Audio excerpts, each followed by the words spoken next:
Says we are live. Yay, Dana! Hello, Mary. Hello, Dana. This is Dana Jensen, the psychic medium here in Guelph, Ontario.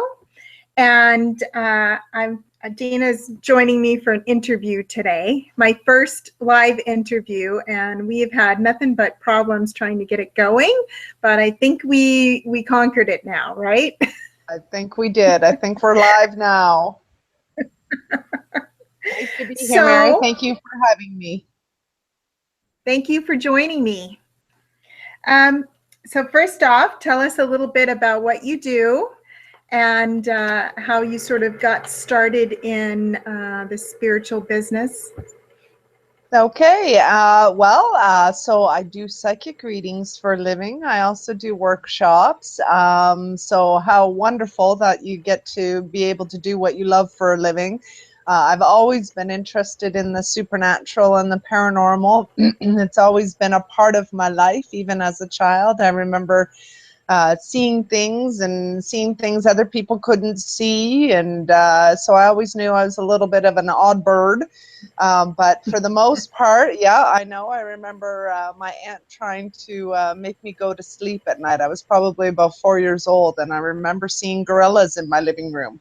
And I would sit there and I would look at her and I'd say, "Do you see it? Do you see it? Do you see it?" And she'd be like, "Oh, Dana, just go to sleep." She was exhausted, and I'm like seeing gorillas in the living room. But you know, this has been an ongoing thing all my life. I've always been able to tune into people and see things that were coming forward. I guess mainly how it all kind of started for me was the people around me, I was seeing things that were happening in their existence in the future, and then all of a sudden it would play out and I'd be like, boy, I'm really seeing what's happening. And it was just time after time, and this was long before I would say anything to them, but I would see it and I would know what was happening for them. And you know, my friends would buy new houses, and I would do an astral travel to their house and be able to, you know, instead of them showing me the big tour of the house, I'd be able to show them around their house because I had already done an astral travel into their house the day before.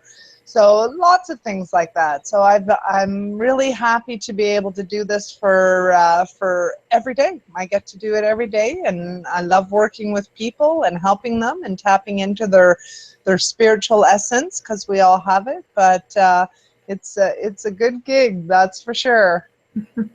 That's great. How did you find the confidence to, you know, that very first time to be able to say that you were going to talk to them and tell them about the future? Like, how did you sort of get the confidence to do that? Well, I'll be totally honest with you. I still grapple with that, and I'm still nervous every time I sit down to do a reading. I still feel that anxiety and that anticipation. People who come for a reading with me expect me to be right. And that's a lot of pressure sometimes. So there's always been that pressure of making sure you're delivering what it is that you're seeing. But again, I mean, I've always said I'll never be 100% right, but I'm going to get as darn close as I can. And every time I sit down to do a reading for somebody, I think that if I lost that anxiety or that nervousness or that wanting to be in service to the best of my ability, if I lost that anxiousness before I sat down to do a reading, I don't know if I should be reading anymore, because you know, there's a lot riding on it sometimes. So how did I find the confidence? You know, over years, you get the validation from your clients. And you know, I've had some amazing testimonies over the years. And you know, people, when I started doing readings like 12 years ago, people still come to see me that have seen me for 12 years. They still come. So if that's not validation, I don't know what is. And it's not about you know, it's not about getting the validation or the pat on the back, but you kind of like to know that you're serving your clients properly, and that's important. And it's important for clients to send the testimonies as well, the good, the bad, the ugly, as I always say. It's important for your reader to understand what it is you need as a client as well. So I always recommend send your reader a testimony. That's great. So I know that you do classes or offer classes as well. Can you tell us a little bit about that? Yes, so I like to show everybody that they have these wonderful abilities. Now, you're gonna, anybody who takes workshops, you're always gonna find that you're gonna be stronger in some areas than others, and I recommend that it's always a good idea to try different things.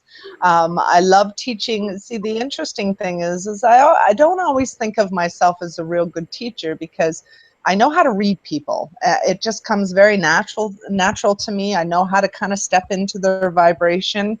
To actually cultivate that and be able to explain it to people, how I do it is not always so easy.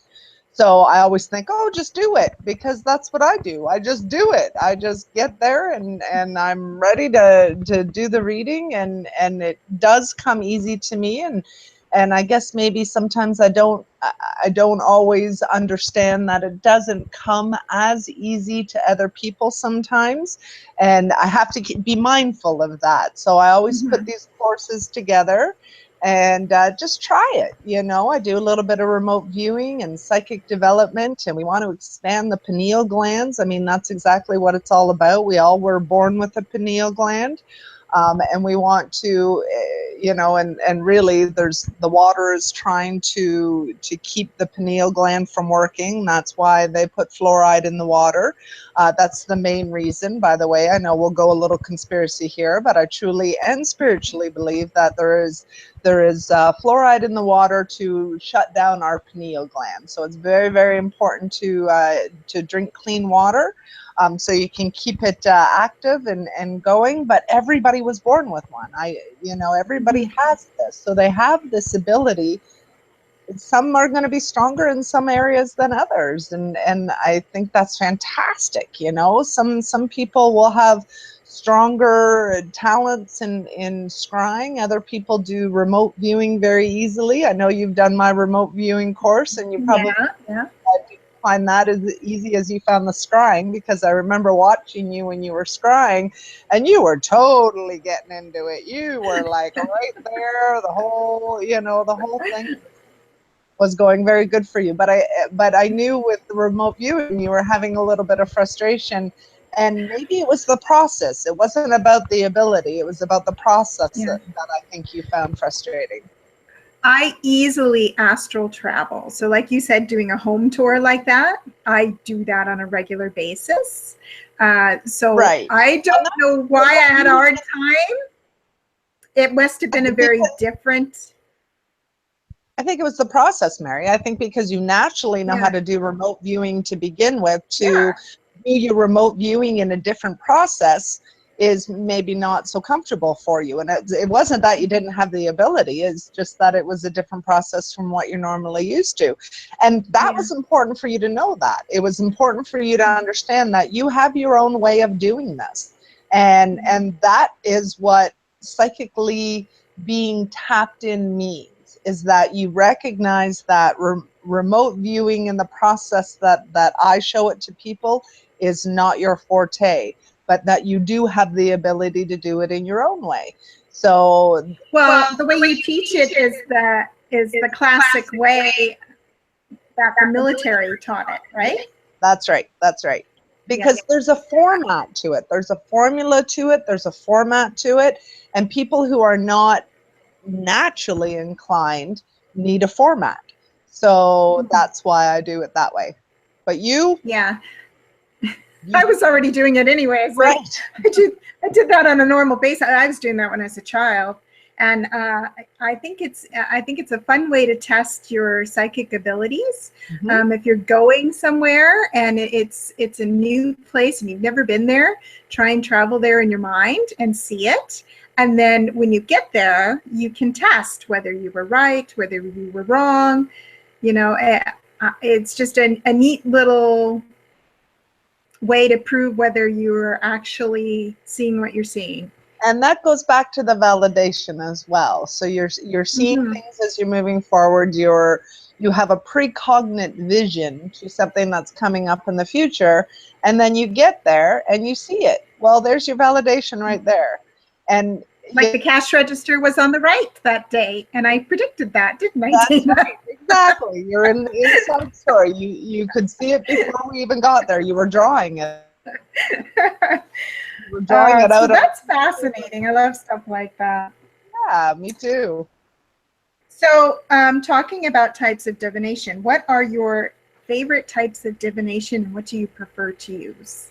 So that's a bit of a challenging question to me. When it comes to tools, I used to have a lot of tools. I used to have a lot of stones, and I have a crystal ball, and I have lots of tarot cards. And over the years, I find it interesting that I move from tool to tool. And now I'm to the point where I actually don't use any tools really. So when I'm sitting down and doing a reading, I'm just mainly connecting to the energy. I can see the energy around people. I can see the dialogue. What I tap into the brightest reality. So if I can explain this as when I sit down to have an individual reading, I will see the core person in the middle, and then I will see all of these variables that happen around them. And I sort of describe them as octopus arms. So everybody has octopus arms, and which we can call choices. So we have all of these choices and all of these situations that are surrounding us day to day. And what I try to do is, because we only have an hour for a reading, I try to look at the brightest octopus arm. So whatever one's standing out the most, and I kind of go around the clock and I see which one stands out the brightest. And then I just tap into the dialogue or the conversation or the energy that is in that. And then I just start describing what it is that I'm seeing. My Oh, challenge that's neat. my challenge is trying to is in my visions. I mean, I can see it clearly and I can see it playing out. And that's what I do quite often. I'll walk in their front door and I'll be saying, oh, I'm sitting in a room or I'm in the kitchen and I see, light countertops or whatever it is. I describe it however I'm seeing it. And then when the client can connect to the fact that I'm speaking of their home, they can get a better idea of the vision that I'm seeing playing out, because you're never going to get all of it. You're only going to get little snippets of the vision that's happening. Yeah. But when you're describing people and you're describing scenarios, you understand that these are called ping moments. So I always say, when you're in your everyday reality and all of a sudden something just takes you out of your reality for one second and pings you. It sort of electrifies you in a way. So that's when they realize that, when I've spoken in for the scenarios that I'm seeing, they realize that they need to pay attention to this scenario because it was in their reading. And that's how they kind of get what they're supposed to be doing moving forward. I mean, they're still driving their vehicle, their spiritual vehicle. So they still have to be in it one way or another, and they still have to choose it yes or no. But the simple fact that it came up in the reading means that it's significant one way or another. Sorry, excuse me. So I mean, I think that allows them to be more mindful of the situation and not be so distracted by what's going on around them. They're more mindful of that situation in particular, and then they're able to, navigate through it as best as they can. And that's where I believe that I'm there to validate what they're in. And I also truly believe that it's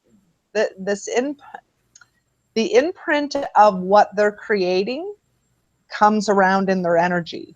So I'm really a lot of the time seeing what they're creating. And that's the play out, right? They're creating something that's going to be really, really exciting for them. And it's playing out in my vision, but it does mean that that they're in the right place at the right time. And that's what I feel like I'm contributing to their, spiritual journey. So, and I'm very happy to do that. Yeah, I know. It's interesting, That's isn't it? very interesting. I found that tools were helpful at certain certain times, but now I'm just very much into the energy and reading the energy that's around them. I find it much more easy, and I find it clearer. The tools sort of deviate me sometimes, and that's what Yeah. I was noticing. Yeah. Yeah, it sounds like you probably moved beyond the tools now. And then they start to hinder you at some point, right? I really did feel Um, like they were hindering me. Yeah, for sure. so my next question kind of, you're leading into this because I want to know, what's the strangest thing that's ever happened during a reading? Oh, strangest thing that's ever happened during the reading. So I have many, many strange stories. I love that question. Strangest thing. Okay, so when I first started doing it professionally, I was working, and I had lived in this little one-bedroom apartment in Cambridge, and it was a really, really cute energy place. But I would do readings in my apartment, in my dining room.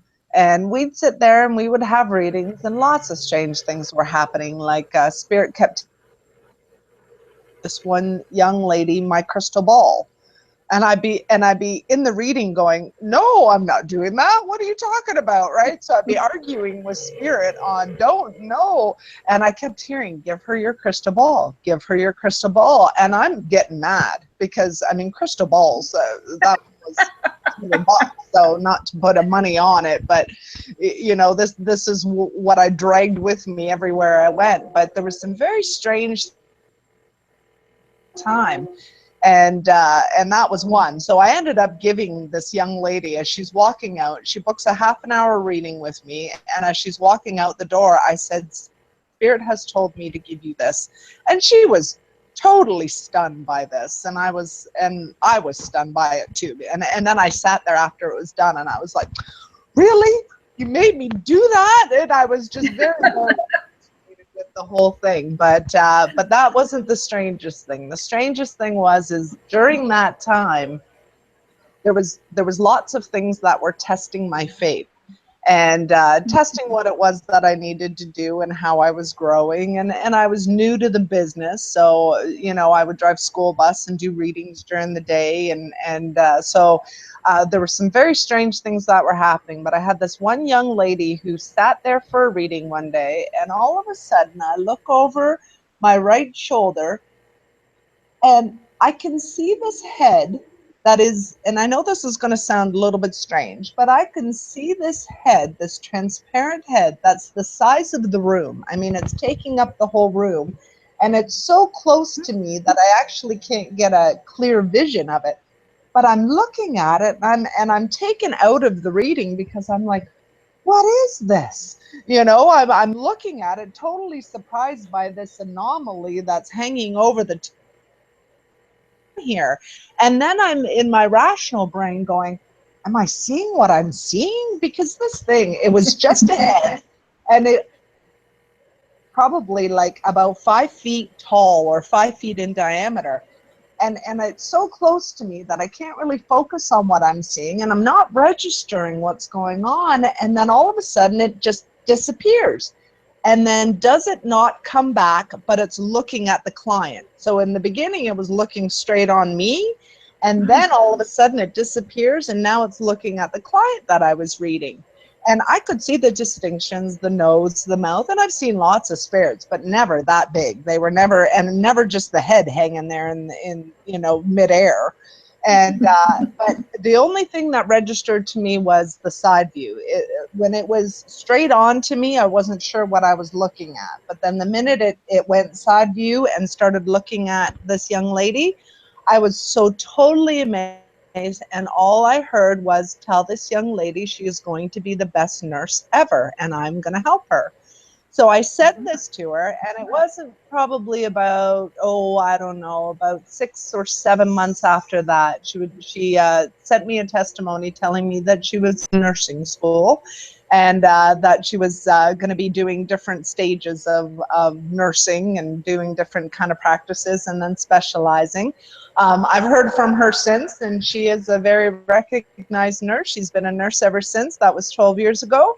So it was an interesting reading, but it was, and this young this young lady had no idea what direction to go in, and nursing wasn't even on the radar for her.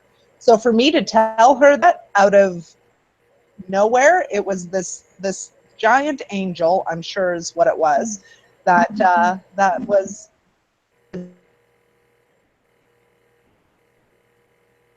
stories. Oh my God, my life has been so strange from, you know, the get-go. I lived on a haunted farm, see crazy stuff that would make anybody question, you know, their sanity. You know, the strangest things that have happened in my world, and I could talk for hours about that. The strangest thing that's ever happened to you? To me, well, I would I would have to say the lady in the grocery store.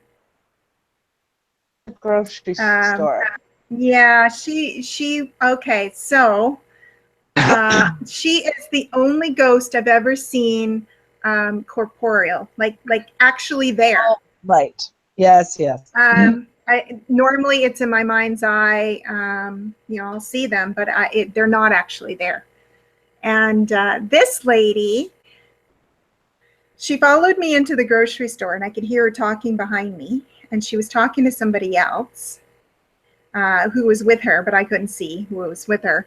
And she was saying, "Oh, I need to get toothpaste. I need to get toothpaste." And she kind of went around me and then went down the aisle. And I just kind of noticed her because she looked like disheveled. Like she was in a house coat. You know, her hair is kind of wild looking. And she's talking to herself. Like, who wouldn't notice her, right? It's kind of like, well, what is she doing here by herself? Everybody was somebody with her taking care of her, right? You know, like she seemed like she had Alzheimer's or something. And so I went over that way, and I was in one aisle over, and I could still hear her talking about her toothpaste and what she needed and blah, blah, blah. And then I walked to another aisle, not really thinking anything, just thinking, what's she doing here by herself, right? Then I see her at the checkout, and she's standing at the checkout, and the lady at the cash register is not saying anything to her. The lady next to her is not saying anything to her. And I look back. Now she's standing behind the cashier, which if you're a cashier, you don't let somebody stand behind you with a cash register open. No. Like, that's just not something you do, right? Nobody's paying any attention to her. They're not saying a word. They're not even looking up to even recognize that she's there. And then I look back again, because at this point I'm at another cash, right? And then I look back again, and there she is next to the lady that's purchasing. And again, they're not talking to her. They're not noticing her. You know, like you would think they would even just be looking at her because she looked so strange, right? Right, yeah. So that's when it dawned on me, oh, they can't see her. Oh, you know, and I don't know why, but I did not, you know, meet eyes with her at that. No, I just left, you know, and it's because I've never seen anybody corporeal like that. I was like, I don't know if I want to go up and say hello. Well, you know what? Ever since I saw that giant head sitting on the dining room table, most of the time when I'm doing readings, I actually see heads a lot now. And most of the time it's floating heads, but they seem to be normal size. They're not all giant anymore because that's just a little too much. But they are normal size, and you can see distinctions and stuff. So, you know, how that, and I remember when I was a kid, I remember seeing people who were in full form, and they look 3D. They don't look like that to me anymore. They don't have that 3D physicality anymore. I'm definitely seeing them in the ethers. So, so I don't know how often they are physical like that. And for you to be able to see that at least one time, it's probably when you were actually starting to open up your spectrum. Yeah, it was when I was fully aware of things around me. And that a lot of times happens. I think I just happened to catch her when she just passed away. I think that's what it was. That's what she was doing at the grocery store. It was like she was finishing business. You know, she was probably off to visit somebody after that. I mean, who knows, right? Like, I think I just caught her in that second, you know, where she had just passed away and she was traveling. I think that's interesting to even kind of go into that a little bit, because what does that really mean? Okay, so you're saying that you saw this lady that nobody else noticed. So obviously she was a spiritual being. But was she in her own dimension, in her own grocery store, walking, or was she, and it just kind of, you were kind of halfway between dimensions in some way? Because a lot of times people have asked me what ghosts are, and and the best way that I can describe it, and funny enough, it was the movie that kind of solidified it for me. But if you ever watch the others, that is how it is. That is really, where they're not aware of, they're not aware of the other people there. We're haunting just as much as they're haunting us, and that's where I find that there's sort of this maybe misconception of what ghosts really are, because I do believe that that woman, even though nobody else saw her, you did, which means you were connected to her soul pathway, but you were dimensionally shifting from this physical dimension into the fourth dimension. Nobody else around you was probably aware that they were doing the shift, but you were sort of in the middle. You were between that third and the fourth, or the fourth and the third and the fifth even. But because you were advancing, and because you were coming out and being awake to who you are on a spiritual level, you were halfway in that dimension, still in this third reality dimension, doing your grocery shopping, yet your mentality and your spiritual essence was in the fourth and fifth. And that's why you could see her and nobody else could. And that's that I still think it was her in her dimension. So do I have any proof or scientific backing on this? I do not. I just have my own spiritual sense. I'm quite able to sort of filter through realities from a spiritual standpoint, and that's really what I think ghosts are, is just in their reality and their dimension, which would mean that that woman, in a sense, probably didn't realize that she had left this world and gone into another world. Yeah, I think that's what I mean. Like, I think she was in between, right? She didn't know. And when I talked to another psychic about it later on, you know, kind of asking somebody, what do you think of this? And what they said was that same thing, that she was in between, and that she most likely had a guide with her that I wouldn't have been able to see. And that's why she was talking to somebody and I couldn't see who she was talking to, right? Yeah, or that could easily because she looked like she was having a conversation, but you're thinking, oh, maybe she's Alzheimer's, right? Whatever, you know. Actually, but I have to say something about that. I said this to my friend the other day. I said, I am driving down the street, or I'm in places where people are having full-on conversations with nobody. I'm seeing it all the time, constantly. And yes, I get it. There's lots of sick people out there. I get there's a lot of mental illness out in the world. I understand that, but there's an onslaught of it. It's like they look like they're having legit conversations, even like sticking their hand out to shake hands. Like I was driving into Guelph the other day, and I stopped at the red light, and there was a gentleman shaking hands with nobody, standing on the side of the road, and he was physically doing the shake. You can see him cup his hand. And I've been noticing this because I've been alert to this, because a lot of people are talking to nobody. And, you know, I wonder how often I've been out there talking to people, and people like, I'm like, oh, okay. But I digress. But yeah, no, I feel, pardon me. No, I feel like I'm watching these people, and he put his hand out, cupped his hand, and shook somebody's hand that was standing in front of him, and he was having a full-on conversation. And I have no doubt that his reality was saying that he was having a conversation with somebody. I have no doubt just by the interaction, you can get the read off of somebody who's standing there. He was absolutely talking to somebody. So in But his somebody own you couldn't perceive, obviously. somebody I could not perceive, but I am Yeah. seeing this. I've seen it probably a dozen times in the last 2 weeks. And So it seems to, okay, so let's that goes into the next question, because I think this funny is how that is. related to the energy that's going on right now. We've kind of talked a little bit about this, but how there is some major energy shifting going on. We're not the only ones saying it. There's lots of people online talking about it. You know, people in my life that are gifted, I keep hearing the same sort of thing from lots of people.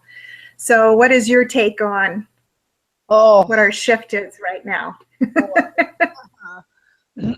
Well, that could be a tricky conversation, couldn't it? Because, I mean, we want to keep it simple and we definitely want to keep it light, but it doesn't feel so light. There's a lot of things that are going on out there that we just can't get a grip on, or there doesn't seem to be an even flow. There doesn't seem to be a consistency.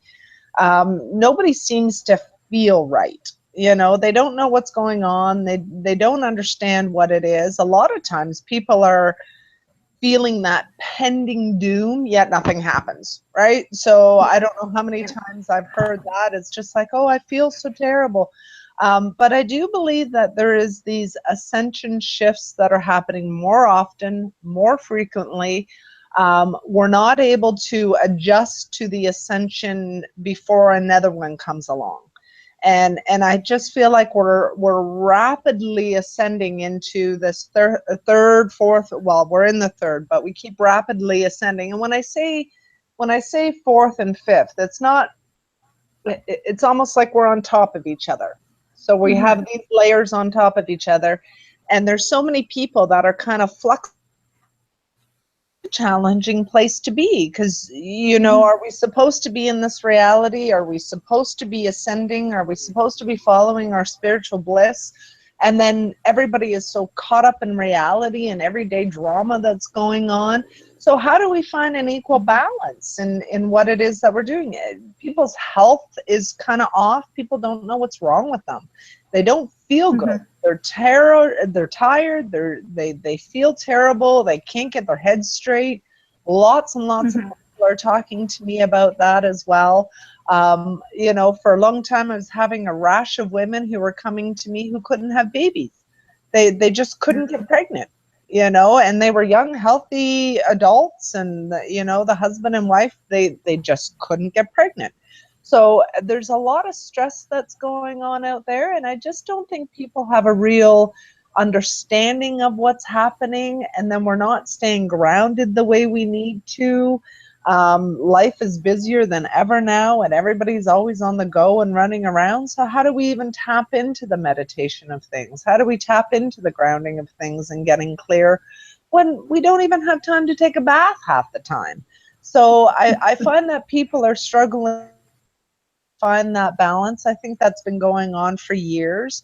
But I think because of the ascension levels of what's happening, and because it's happening so quickly now, people aren't having time in between to adjust to it. And I mean, more than ever, there's tons of mental illness out there. And I go through where I can sleep for days and days and just not want to see the light of day. And you know, we all have this energy that is around us, and sometimes I think it's outside energies, sometimes I think it's spiritual energies, sometimes I do believe, well, I don't believe, I know there's a dark force out there who tries to keep the light from people. I know that there's this battle that's going on in the ethers. It's going on spiritually. It's been going on since the dawning of time. And now I just think it's coming to a head in some way.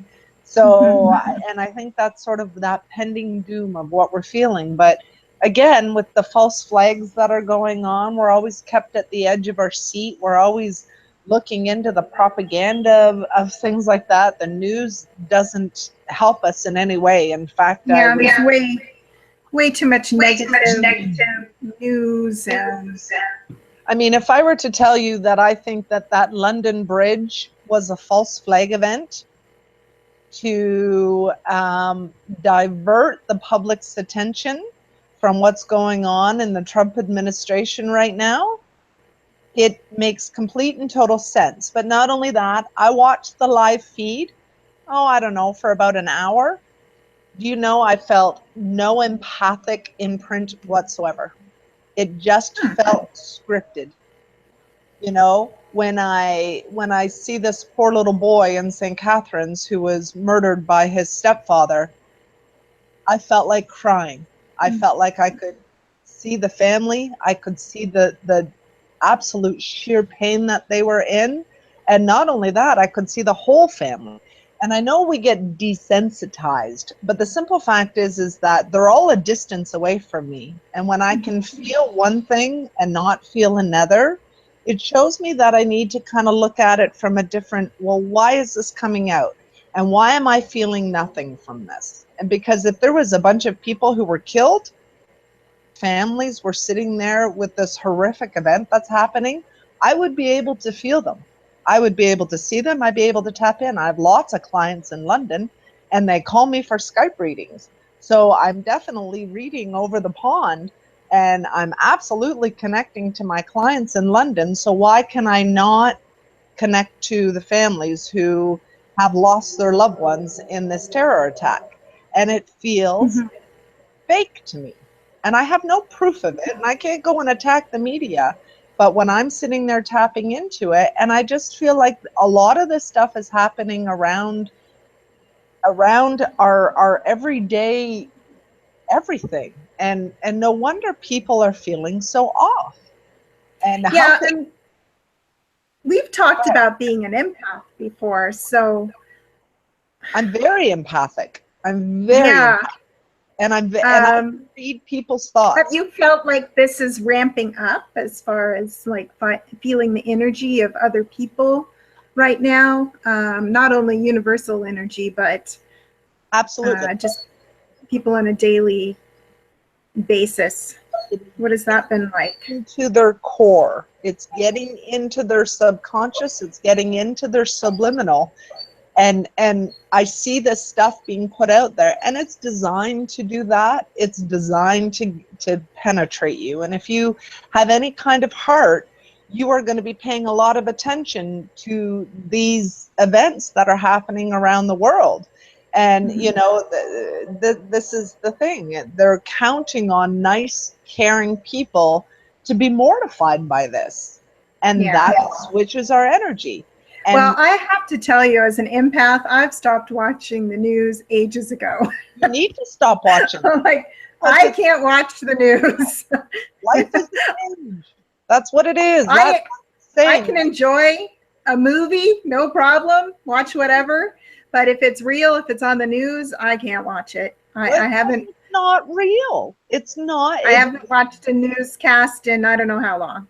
Well, that's good. That's good. Well, it came over on Facebook live feed, so I decided to kind of tap into it. I kind of got the same feeling from that attack in Paris as well. I got the same feeling from that. I've gotten the same feeling quite a lot of times about people, you know, these horrific things that are happening, some are real, some are not, and I can feel which ones are real and which ones are not. I actually did tap into that. Do you remember the attack on the theater where people were at a concert? I remote viewed that, and I stopped myself before we got too far because I could actually see the theater, which I looked up afterwards to see what it looked like, and it looked exactly how I pictured it. And I could see the attackers walking back and forth with guns, and they had people lined up at the stage, and like that's kind of where I stopped, and I could see people hiding behind seats and that sort of thing. So I mean, there's a good example. Like sometimes that was real. That I feel was real because I had the same. Yeah, it's like sometimes when you have the ability to be able to do it, you know, I guess that's why I stopped watching the news, because then I would tap into this stuff and it's like, okay, do I really want to see this? I don't need to see this. Do you know what I mean? Whereas, I think using your gift in a different way to send, energy and positive feelings to the people that suffered or the people that are left behind might be a better way to use your gift than seeing this tragedy playing out in my mind, Well, but that makes a lot of sense. yeah, I mean, you understand what I'm saying, because I know you can do the same thing. So, but if there's nobody to send it to, because there isn't a horrific family sitting there mortified by losing their family member, who am I sending my empathic thoughts to? I sent it to the family in St. Catharines for sure. Yeah. Right. Yeah. So, and that, I sent prayers and angels and masters to them. And I definitely, I felt the sorrow. I felt the deepest, darkest sorrow there, actually. Yeah. Oh, especially when it's a child missing. For sure. That was another one that happened in this area. We had a little girl go missing from Woodstock. And I remember trying to remote view that as well. And I did see her in the woods, which they ended up finding her in the woods.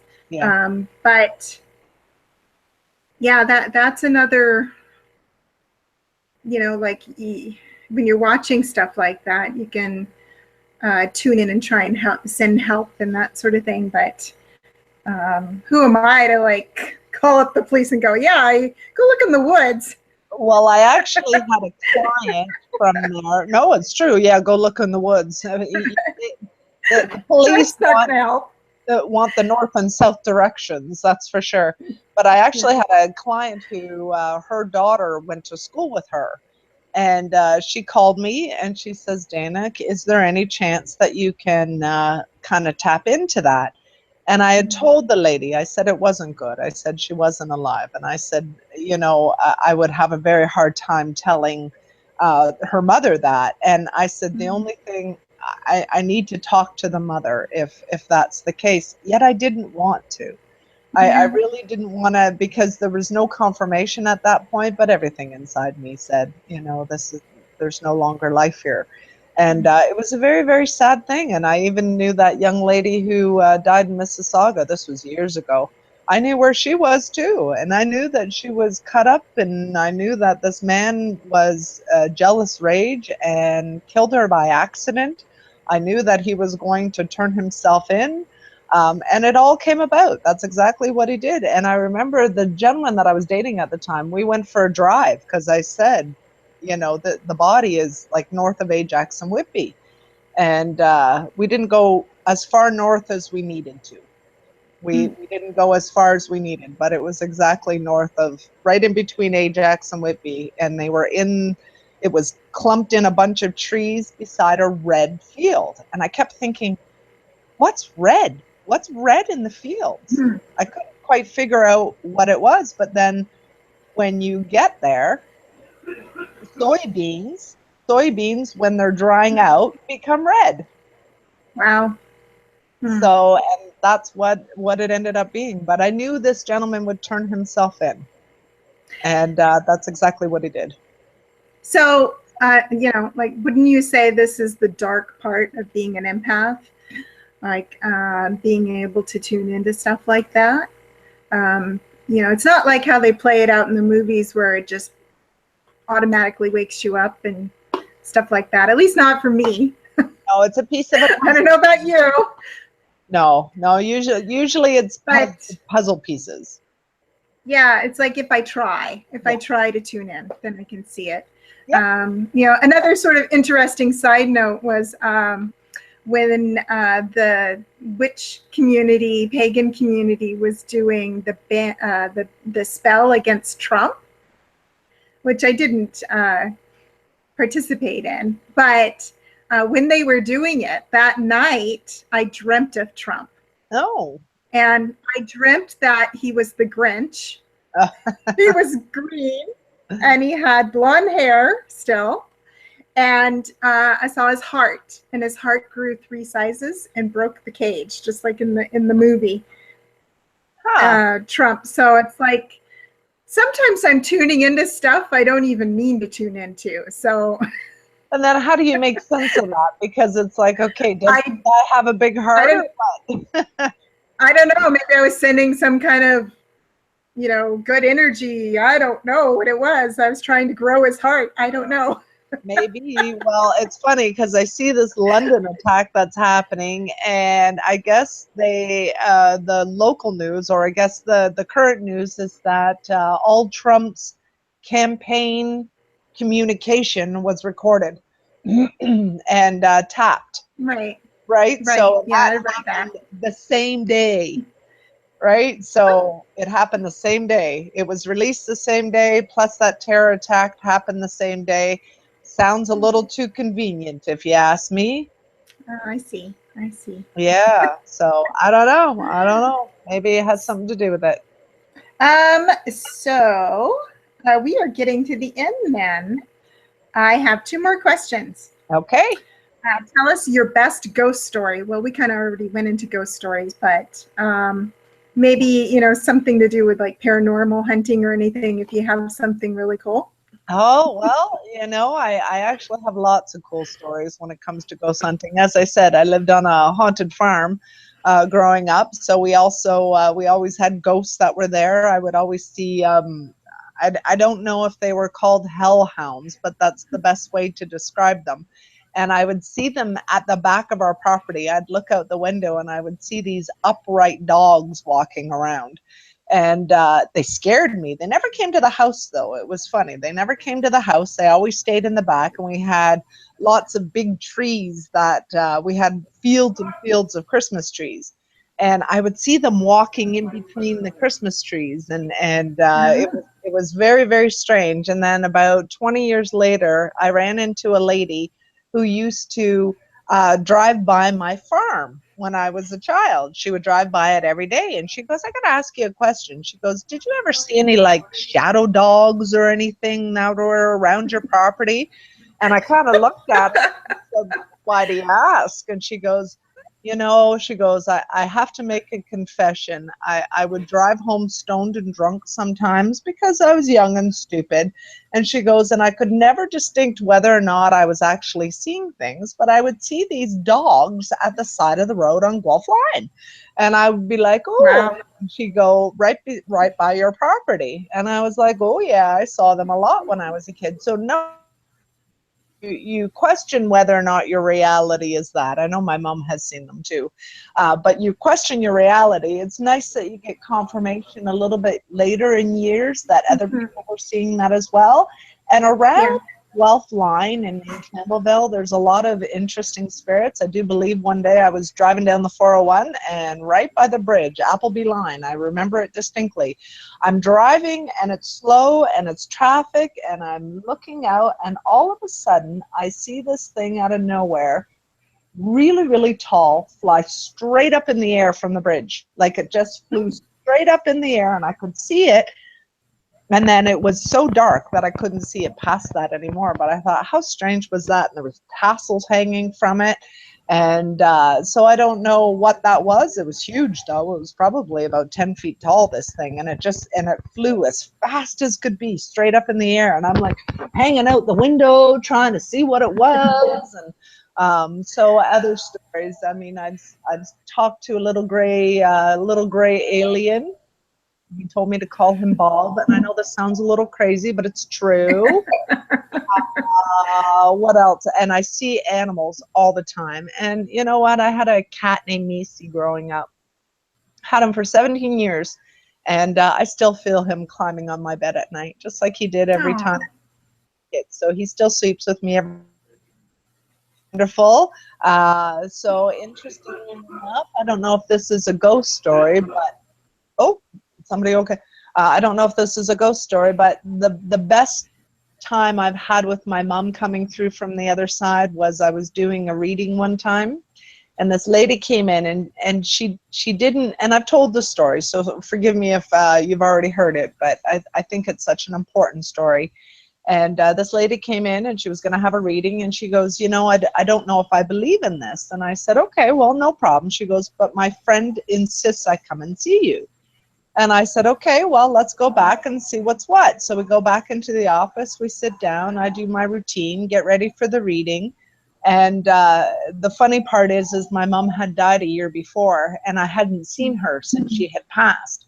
and it was very frustrating for us. She wouldn't come in.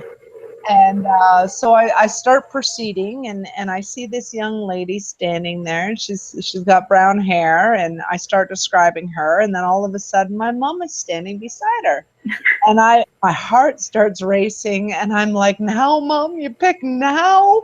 And sure enough, she came in, and she was smiling, and so the reading started. And this girl was standing beside her, and I tell the lady, I said, you know, my mom's here. And I said, my mom passed away a year ago. And my mom is trying to tell me the date that she passed away. And I said, my mom passed away on July 10th last year. And this woman starts crying, and she goes, oh my God, my daughter passed away the same day. So her daughter and my mom passed away the same day, and them together at the same time, and it was so significant for both of us sitting there bawling our eyes out, you know, and you know, having with our mother and daughter on the other side. It was just one of those magical moments that I'm never ever going to forget. So it was quite amazing. And it's funny because the lady says, you know, I'll probably never do a reading again. She goes, but you saved my life. And that was it. That was all she needed to hear to be able to move on.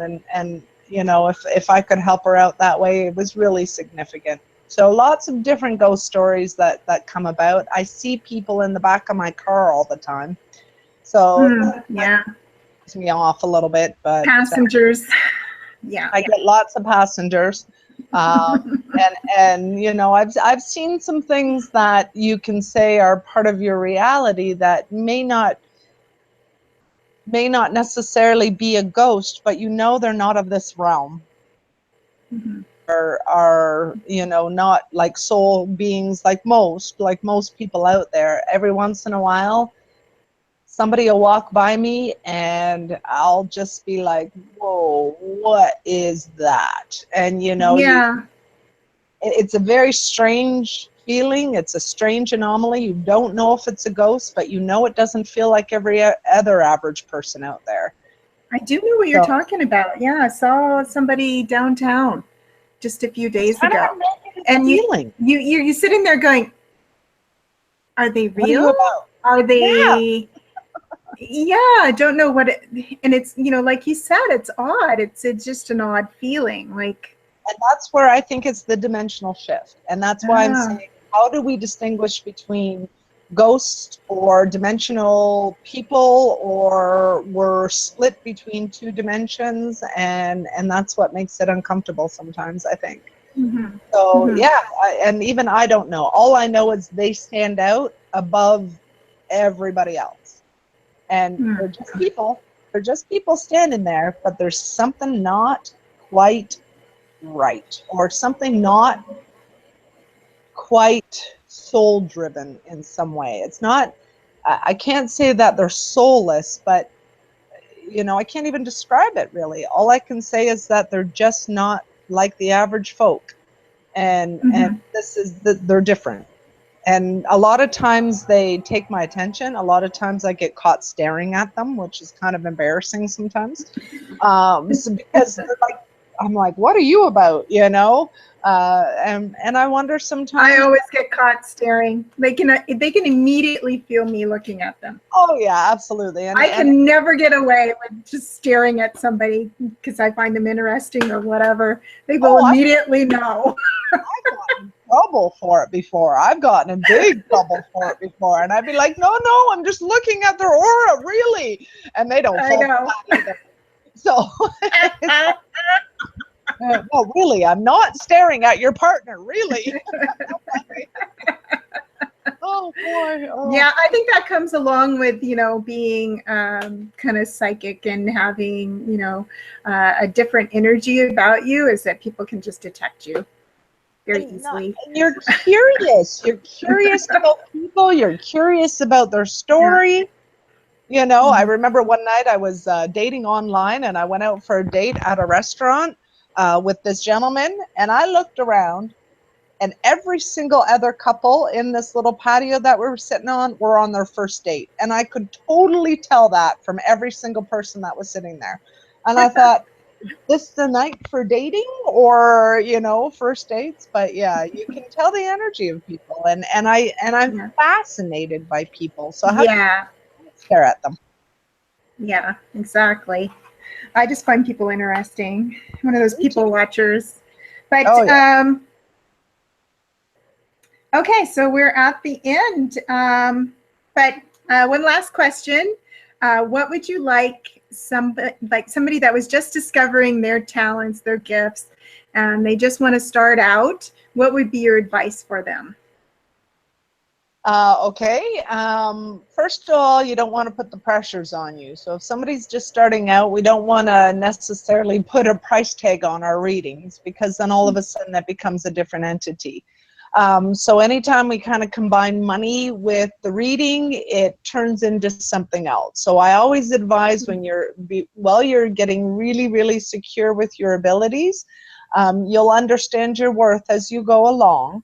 But my suggestion is do the grunt work. Do lots of free readings on your friends, on your family. Volunteer for charity groups. I know when I first started doing readings, gaining clientele, I would volunteer for a lot of like golf tournaments for raising money and things like that. So I just go and Oh, read for okay. free.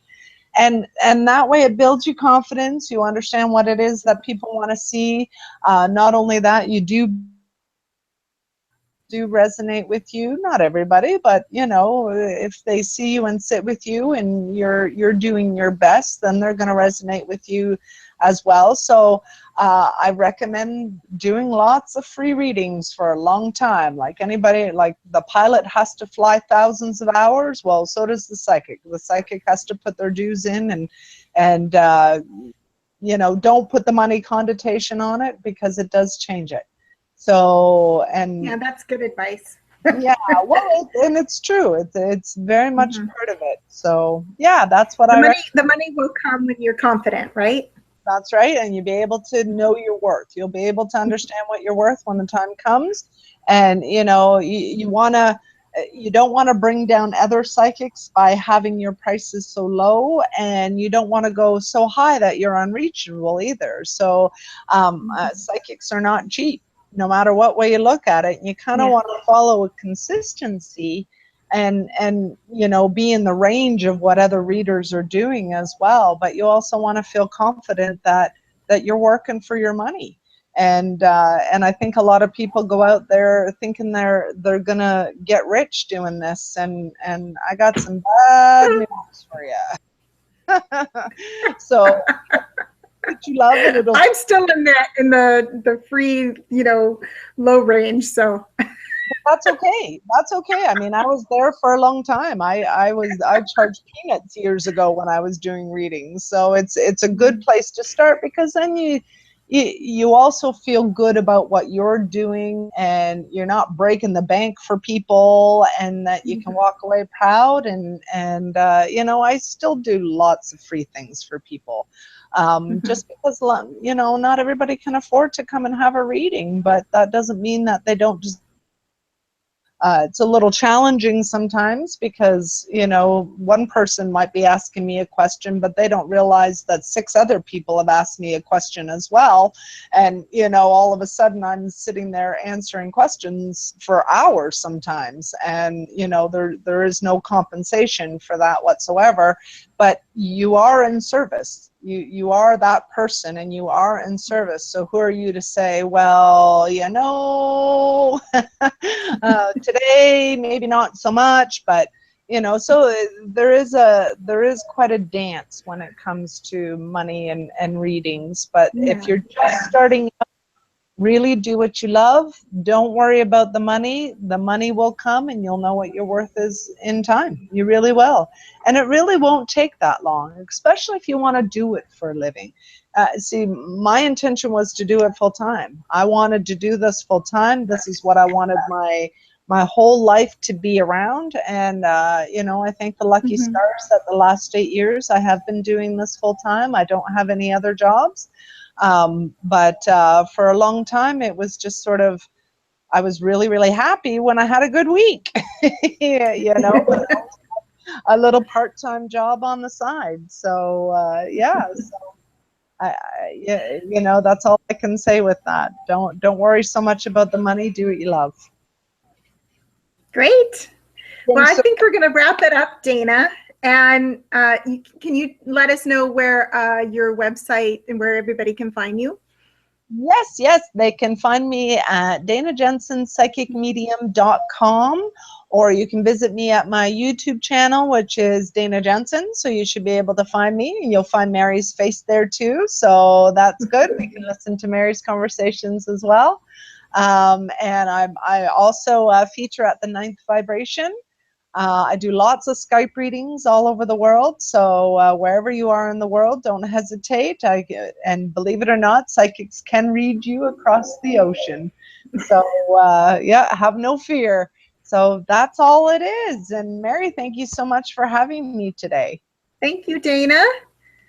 I think we will sign off now. Thanks for the great interview. No, thank you for bearing and pushing through the technical difficulties. It was worth it. I'm glad. It was wonderful talking to you. See you next time. See you next time.